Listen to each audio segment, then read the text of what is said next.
Friends, మీకు తెలుసా ప్రతి జీవి ఫుడ్ మరియు షెల్టర్ కోసమే డే నైట్ కష్టపడతాయని. కానీ మనం ఆ జీవికి కావాల్సిన అన్ని సౌకర్యాలు ముందుగానే ఏర్పాటు చేస్తే. అలానే 1958లో జాన్ అనే సైంటిస్ట్ చేశాడు. కానీ చివరికి ఏమైందో తెలిస్తే మీరు తప్పకుండా ఆశ్చర్యపోతారు. డాక్టర్ జాన్ మరియు అతని టీం ఇలాంటి ఒక ప్లేస్ నిర్మించింది. ఆ ప్లేస్ లో ఎలుకకు అన్లిమిటెడ్ ఫుడ్ మరియు వాటర్, పడుకోవడానికి ఒక విశాలమైన బెడ్, ఏసీ, హీటర్, ఇలా దాదాపు ఎలుకకు అన్ని సౌకర్యాలు ఏర్పాటు చేశారు. ఆ ప్లేస్ ఎలుకకు ఒక స్వర్గం లాగా ఉంటుంది.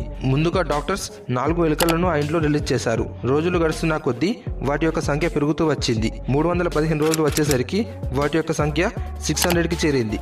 కానీ డాక్టర్స్ అక్కడ ఏం నోటీస్ చేశారంటే, వేల ఎలుకలకు సరిపడా ఫుడ్ మరియు ప్లేస్ అక్కడ ఉన్న ఎలుకలు ఫుడ్ మరియు ప్లేస్ కోసం కొట్లాడుకుంటున్నాయి. అప్పుడే పుట్టిన ఎలుకలను వాటి తల్లిదండ్రులే చంపడం స్టార్ట్ చేశారు. ఎలుకలు ఒకదాన్ని ఇంకొకటి చంపి తింటున్నాయి.